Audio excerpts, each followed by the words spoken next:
Hello and welcome to another informative and interactive episode of AAU Talks, the voice of higher education in Africa. And my name is Agyemang Okyere Darko. Today on this show, we'll be discussing the practicality of university research. On AAU Talks, we bring you the very hot issues with regards to higher education in Africa. And today on the show, I will be having this discussion with Mr. Abdul-Kahar Adam. He's a lecturer and also, let's say, a PhD student in the making.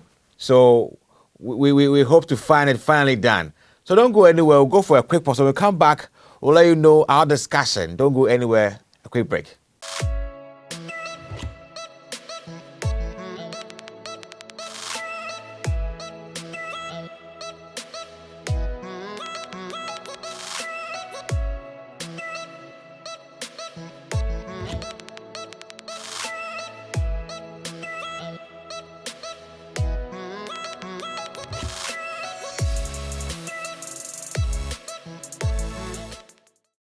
Welcome back to the show AAU Talks on AAU TV. My name is Agyemang Okyere Darko. The voice of higher education is what we are here to bring to you. And with me on this discussion is Mr. Abdul-Kahar Adam.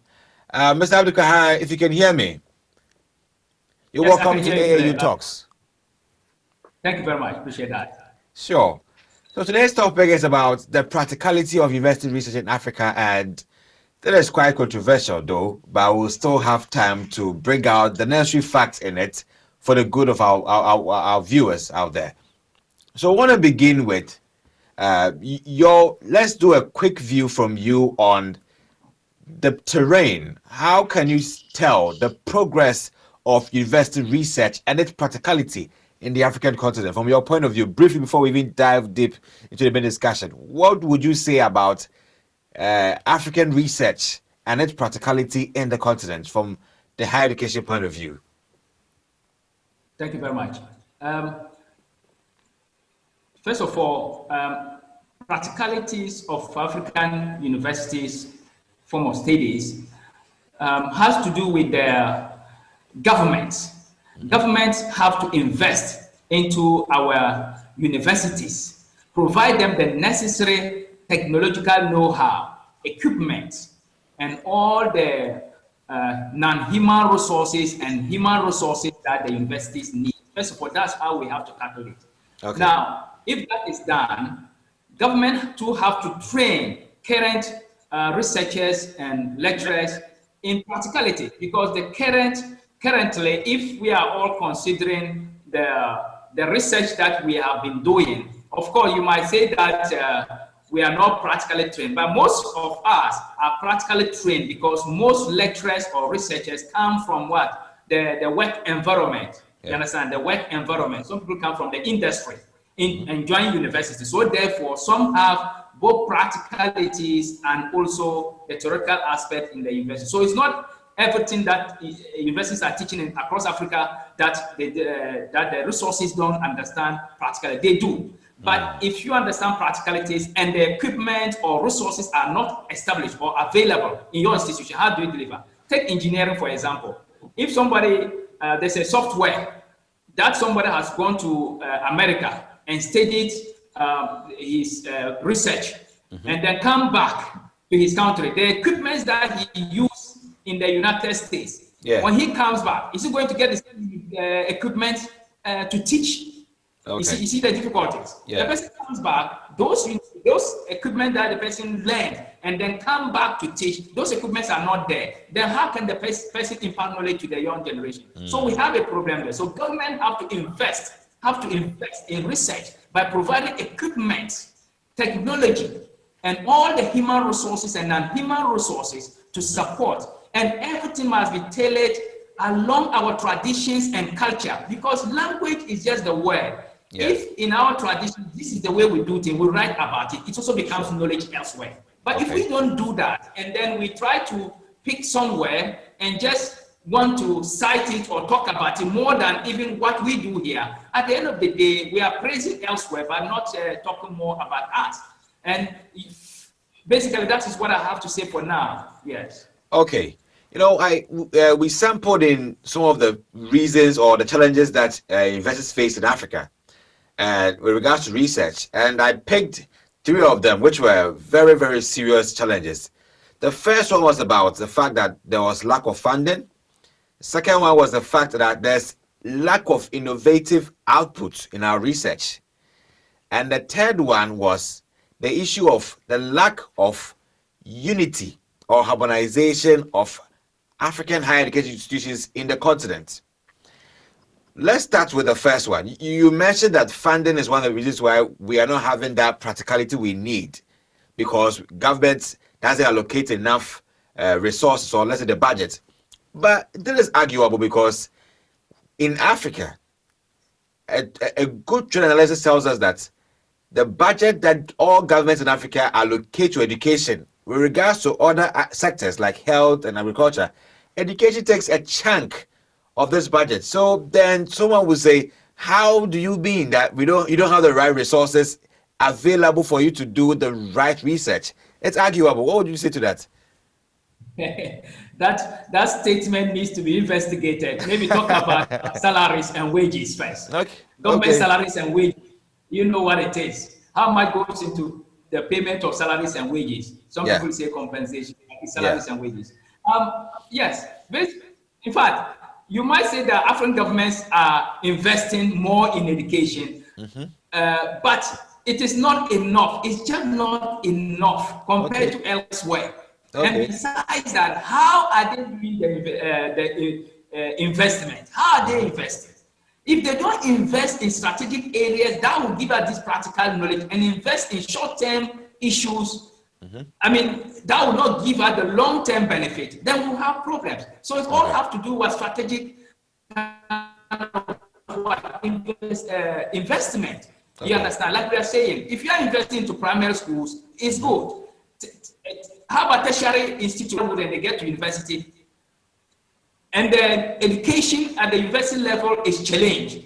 Then what impact are you creating for future generation? You understand? So we have to be, government have to be strategic. And besides that, we have to list our challenges and problems and tackle them one after the other. We shouldn't seem to be tackling all problems all the time. It doesn't help us. Small here, it doesn't help. We have to tackle the major ones and build upon it to expand, and that will cover other areas. Of course, education covers everything. When you talk of health, what do you call it, airports or whatever, that's still education, because you who will come out and go there to work.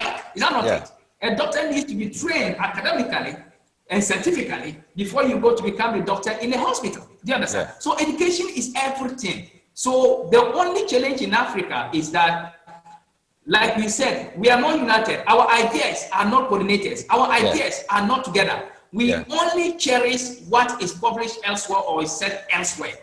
Ours is not, I mean, we don't bring our ideas together. So therefore, we don't have a pool of ideas. I'm not saying they are not there. They are there. But do we have institutions that have those ideas that you can just get up and go in and get it? Can you just get that?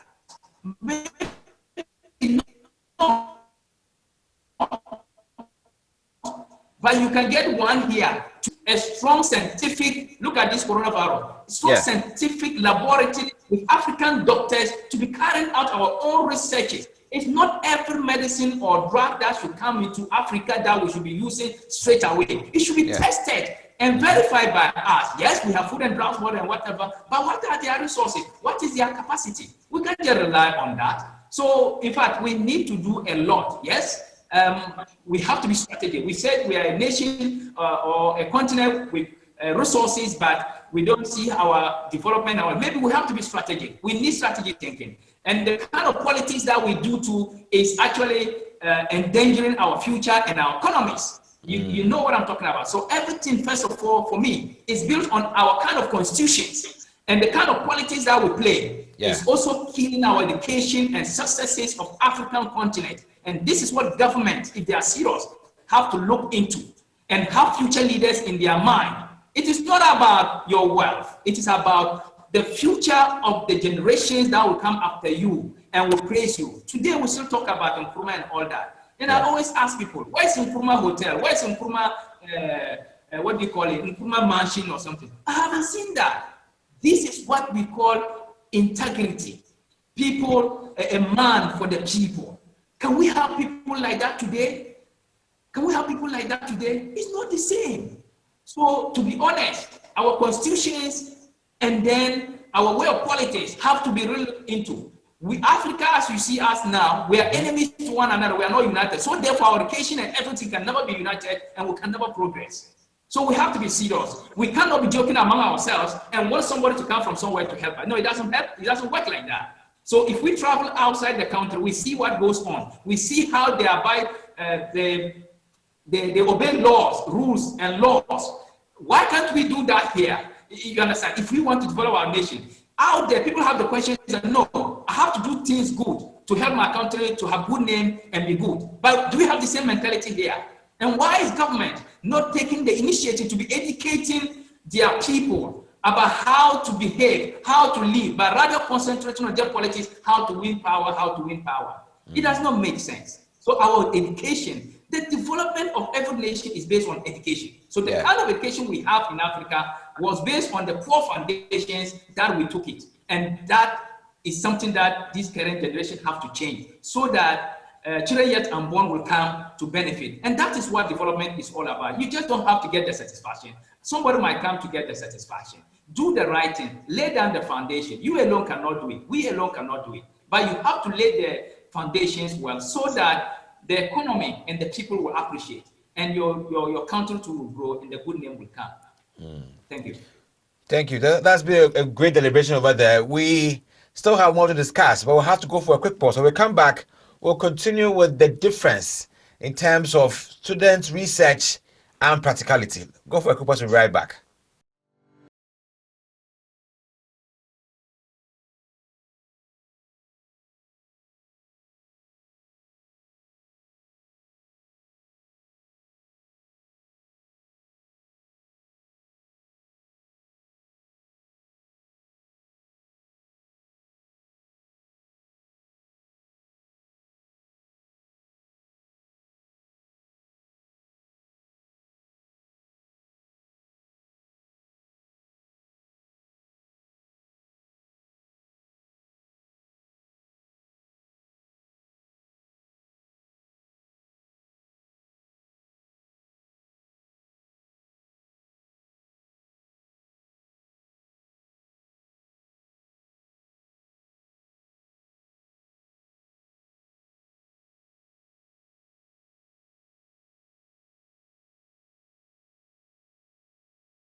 All right, so you're welcome back to AAU Talks on AAU TV, the voice of higher education in Africa. I'm discussing university practicality, research practicality with Mr. Abdul-Kahar Adam with me on the interview. So, Mr. Adam, let's now go back to campus.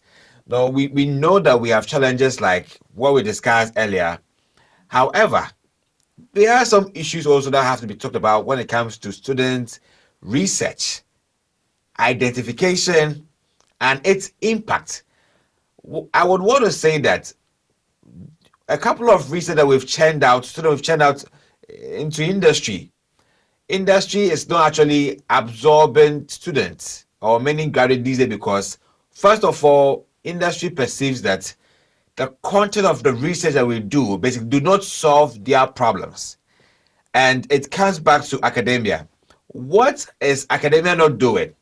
What kind of orientation are we not giving to our students that the kind of research that they conduct do not address real-time issues in our countries or in our industries? Where is the mismatch here? Mr. Adams, sorry. Thank you very much. Well, first of all, to sum it up, in African countries, governments always find for the lead, the easiest way of doing things, you understand? So therefore, sometimes we appear to be putting the cart before the horse, you know what I mean? And so at the point in time we chop, we get just chopped, we can't move, we can't do anything. Yes, if we talk about student research on campus and to the industry, well, there's a bit of a misconception here. I don't totally agree that industry people saying that there are no skills people in the continent or in the countries that they can absorb. I don't buy that idea. The fact of the matter is that when you look at employment in terms of human resource management, institutions don't have to just recruit people with skills. You can recruit people without skills and train them to work for you. And that's what they do out there. You see college students and what have you. College students don't have any experience, but they start working, doing part-time and all that, getting the necessary experience and skills in terms of managerial training and what have you. So, I mean, usually I hear it. When I hear people say that, oh, there are no skillful people for employment, it's not true. If they are not there, you employ them and train them, and then what? Give them the job, okay? But in academic, like I said, currently as we're speaking, we work with course manuals, and what the course manual define is what lecturers deliver.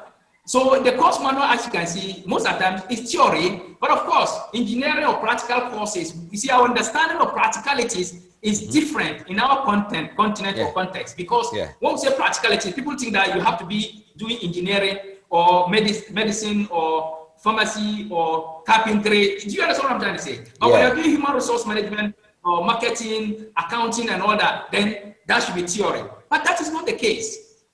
Every experience is about what? Practicality. To gain experience is about what? Practicality.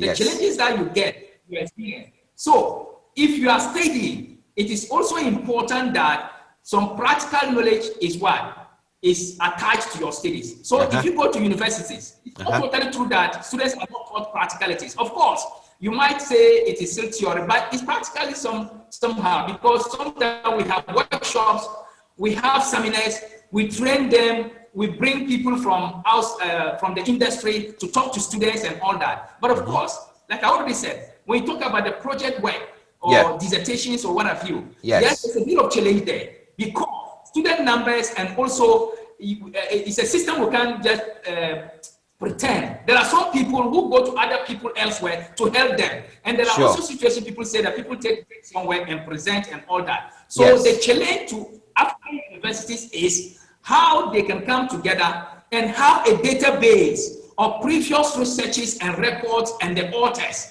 so that when the student is copying something, it is easier for African universities to what? To find out, because it will trigger. But currently, I don't know. I don't think there's something like that to coordinate our university students' work and research topics or what have you, so that first of all, we'll be able to track whether the student is presenting is genuine or it's a copy work from elsewhere. I don't think that we have. Of course, generally we have software that can detect plagiarism and all that, but that's not what I'm talking about. I'm talking about a innovative means that universities can do now. We need a database to capture university students' work, previous and current, so that from now going, we can have a database we can always track. When the student presents, we can always track. Then you can see that it's for somebody or it's genuinely done. But Mr. Adams, the industry work. Most of the time we have students, business students, going for industrial attachment and service and all that. Yes, it might not be enough. But for me, like I'm saying, in this country, tell me which organization or institution have a database in Ghana to say that these are total number of jobs available in Ghana. Can you tell me? We don't. So people are just talking. We need to be serious and doing things correctly. We cannot just be sitting down and people throwing about figures here and there. I don't follow. I don't take those things. We need a genuine institution that government should set up. You understand? To monitor employment. And monitor employment means you should know where job is available and you should know who are employed and who are not employed. Take it for example, from 2000 up to today, how many students left tertiary and universities? How many of them gained employment? And how many of them are still struggling? How many of them are doing personal jobs? How many of us dropped out and working at home in farms and all that? Do we know that? We are just not serious. We need to have a database. Just like I am saying, our constitution is something that we have to look and revisit. To be honest, to that constitution for me, I think should be strategic. It shouldn't just be law. It should be strategic to help the people. Times have changed. The world have changed. So we have to change our ideas and the way we see things. We can't just be following old things when it is not working for us, and we know it's not working for us, and we are still following it. Then what are we doing to our future? So we need to transform it. We need to change. You understand? So that we can get our nations, moving forward and running. Students' research and its practicality. What solution can we bring on board? Is there a means where we could make students understand the demands of research? That it is not just about putting something on paper and graduating because you fulfill the requirement, but you solving an issue in society that could add value to yourself. Because when I go anywhere and say that, I actually had a study on how traffic lights can cause, or a faulty traffic light can cause accidents. And for that reason, I have added value to society, because now the Ministry of Road and Transport in everywhere in Africa would need my findings to protect lives and society. These are very concrete and applied research, other than the basic one we just do, that are just adding to academia and do not point to a specific problem in society. Has academia not done the right thing in one way or the other to ensure that this happens, or there's more to be done? Thank you very much. Basically, there's more to be done. As you can see, what we have discussed, there's always more to be done so far as we are developing nations. Yes, in universities, of course, students, first of all, it has to do with what? Personal passion. Okay. You see, your personal credibility in education is very, very important. Like me and you. If I go to school, I want to study by myself. I want to learn by myself so that I can be good wherever I find myself. But maybe somebody else might not be thinking like that. So I wouldn't take my work and go and give it to somebody to just do it for me. Yes, I can ask you for ideas. I can ask you if I have problem. You see, that's different. I only need help from you. But not necessarily bringing my work to you for you to just do it for me. You use your brain. So your brain is now me. Then I get my qualification. Definitely, when you go to the industry or you get work, it will show, because you have loopholes. It will look like you are not competent enough. So that's where competence comes in. You are not competent enough, but you have this qualification. So that is what I already told you, that African universities and government have to have a database, first of all, to capture previous researches and current researches, so that we have it and continuously recording. So that will, first of all, deter students from copying. But what is difficult is for somebody to go out there and give his or her topic to somebody to just write for him or her to come and present. It's difficult for the lecturer or the researcher or universities to detect that one. But in terms of plagiarism, whether you are writing the same statement, the same words or whatever, there are software that checks that. But that one alone is not enough, as you can see. So first of all, it's about integrity and personal development. If you want to actually learn and learn very well, I always tell my students, learn and learn very well. Learn for yourself. Don't try to copy, but seek for ideas. First of all, that's how students should see it. And that is the orientations that students should have when they are going to the university. They should be oriented to study by themselves, learn by themselves. Even if you have a pass mark, that is you. You will develop. But if you get an A, and that A is not your own brain A, then you see that you have a problem there. So that is why you will have somebody with first class, but not gaining employment, or because when you go for interview, like I'm saying, all this will show. Yeah. You understand? You get A in human resource management. You go for an interview and they ask you a question.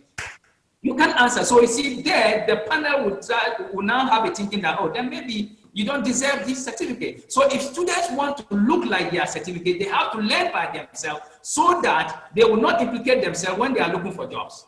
First of all, that's what they have to do. But universities too have to step up and come up with modalities and structures, okay, to monitor how students do their research works, by not just allowing them to present anything without knowing where it is coming from and all that stuff. I mean, that will also help, honestly.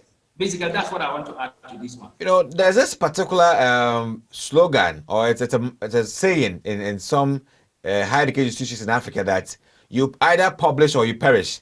So, I mean, the onus is on doctors, lecturers, to always find ways and means to publish documents, just to add to their credibility and so they can progress, or else they will diminish. research indeed is the heartbeat of life. Without research, we don't see any progress in life. So it matters that we do research. But in the African setting, which do you think we need more? The basic kind of research or the applied kind of research? Which one is industry funded? But we'll talk about what industry is funded. But basically, which do we need more, or which do you find growing more? The basic research or the applied research? Well, these two kinds of research, basic and applied. First of all, I told you that research is very broad. So let's break it down. We're talking about academic research here. Sure. Now, when we talk of basic research has to do with trying to investigate into another person's work to see whether you will get new or fresh recommendations or ideas. Or conclusions. You understand that? And so that is purely academic.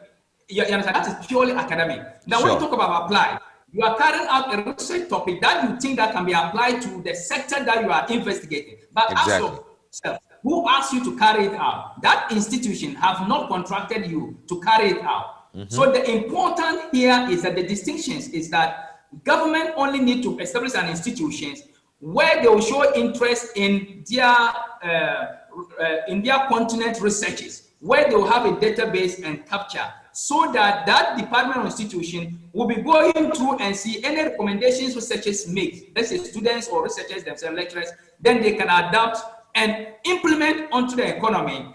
It will help. That is what research is all about. Research is just out there, and it's for users and it's for future researchers. That's what it's all about. Now we have something that we call action research, which is just like applied. But action research means that it is a research that is actionable, which means if you are contracted to carry out a research for the Ministry of Health, it means the Ministry of Health have interest and have a problem that they want you to help solve. And that's why they want that document. So when you do that research, they can apply it. You understand? Your recommendations and conclusion will be considered, and then they will implement it to execute that particular project or agenda or aim. You see the distinction? But so we are losing things because we don't actually see the distinction. We don't understand the distinction. That is why. Yes, when you come to university, we say publish or perish. Yes, that is what I've come to meet, and that's what is there. Like I'm saying, the authorities are those who make policies, and lecturers or researchers work with what? Course manual. So what is spelled on course manual is what you deliver. So until authorities change the mode and structure of research, for now we cannot say much about it, but we can only recommend. Do you understand that? So first of all, there is the need for African universities to come together, have a database. It will help. And also, government have to specifically establish an institution, to show interest in learning about researchers' work. Just imagine which government institutions sit down in their office and just say Ghanaian researchers and see their work and try to implement, whether it's about business administration, human resource, accounting, finance, and whatever. I don't know. And if they see it, which law binds them to use that? You understand? You have to understand the challenge here. Get the challenge here in this continent. We have a lot of misconception. What is manifesto? And look at what is going around. Manifesto, we think that manifesto is development, but not research. So you have to understand the mistake. You know it. Manifesto, as we are speaking about, is what African government think that is development, but not a research. Because they tell you this what they will do, this what they will do. So when they come, their intention is what they said they will do. So what investigation again do you want them to carry out? What research work do you want, all research work that have recommendations, do you want them to follow? It will not happen. So, but manifesto is nothing. Manifesto is just like a wish list. It's just like a wish list. After all, you don't know future. You cannot know future. Even tomorrow, you don't know. So it's just a wish list.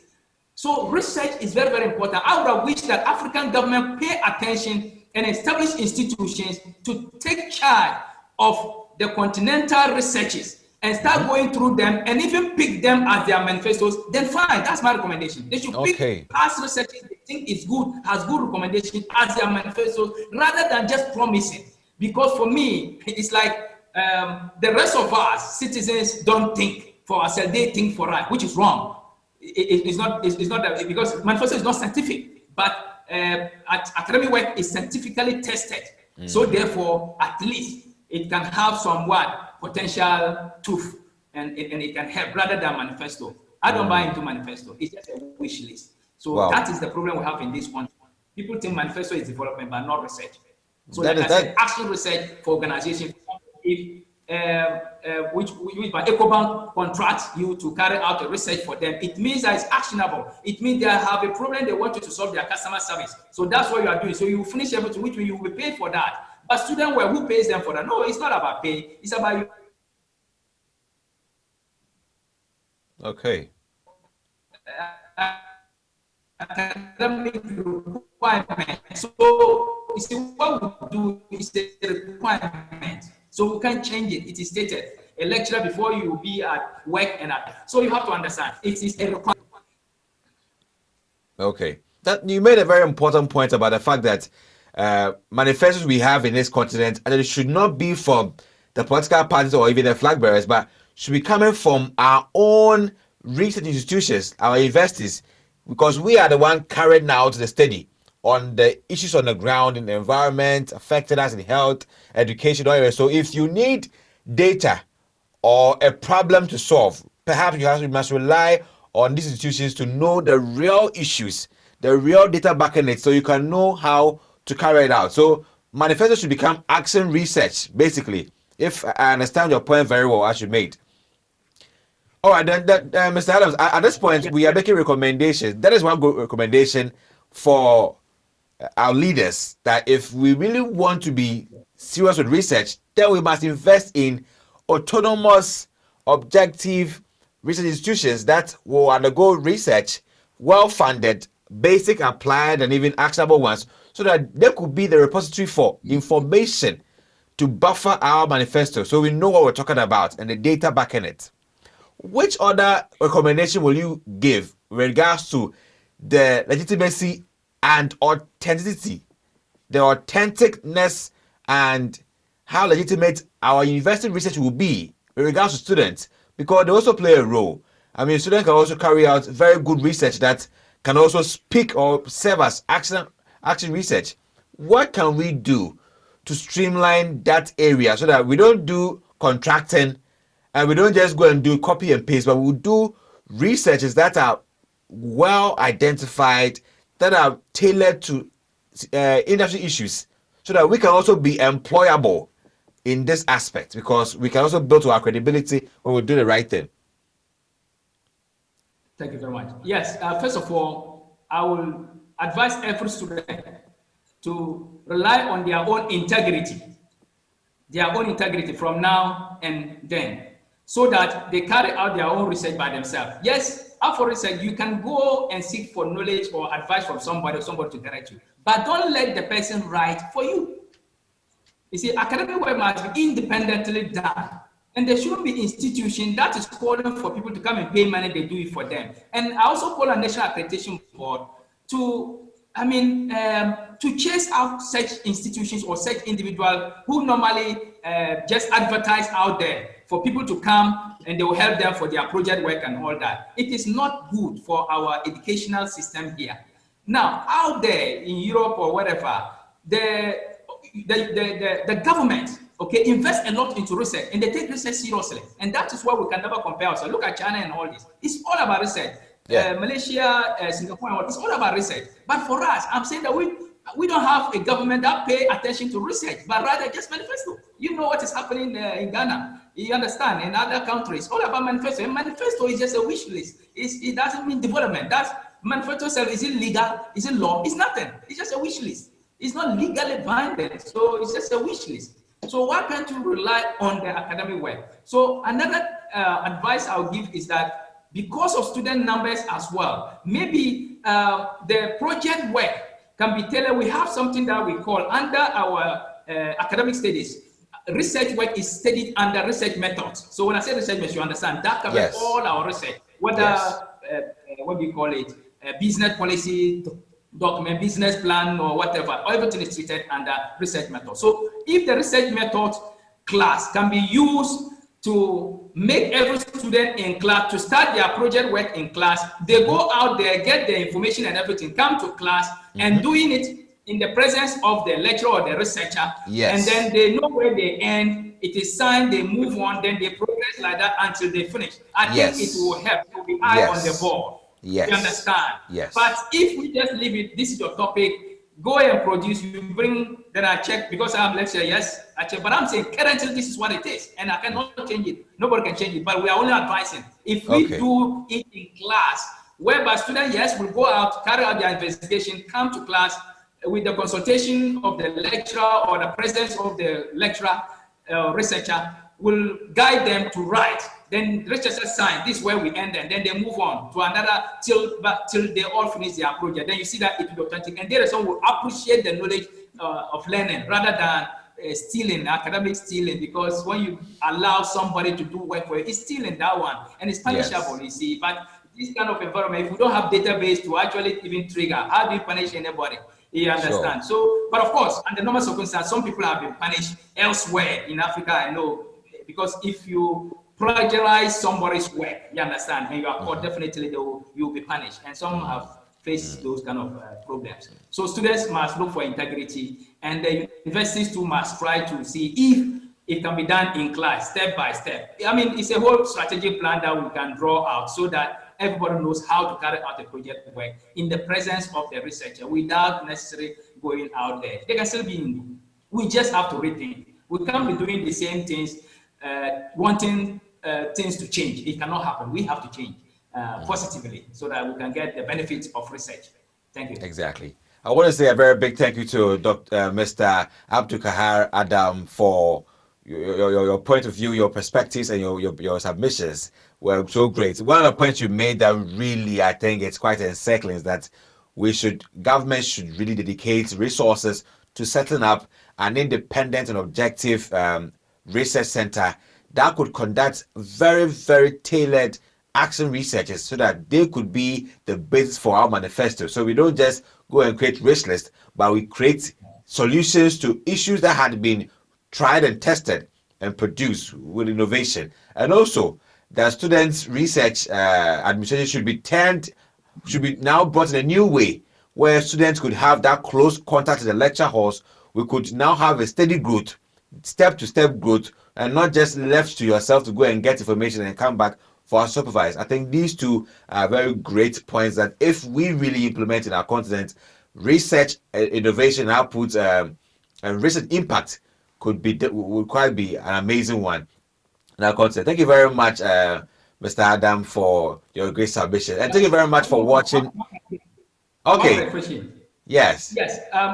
We are researchers and lecturers. Sure. With regards to the project, it does not mean lecturers or researchers don't see individual students of their work. You see them individually in your office and that, but that one alone is not enough. I'm talking about having them in the class. Yes. So that each one of them is working on their project based upon your own consultations, rather than the individual aspect. Besides that, what I've suggested is still different from what we do now. Seeing a student project work in your office is still a work that comes from somewhere you don't know. And also, African universities must try to have their own referencing style, because we try to adopt the American style, British style, and whatever style. What is African style? If you go to Asia, they have their style. You see, Asians develop because they just don't copy, they transform.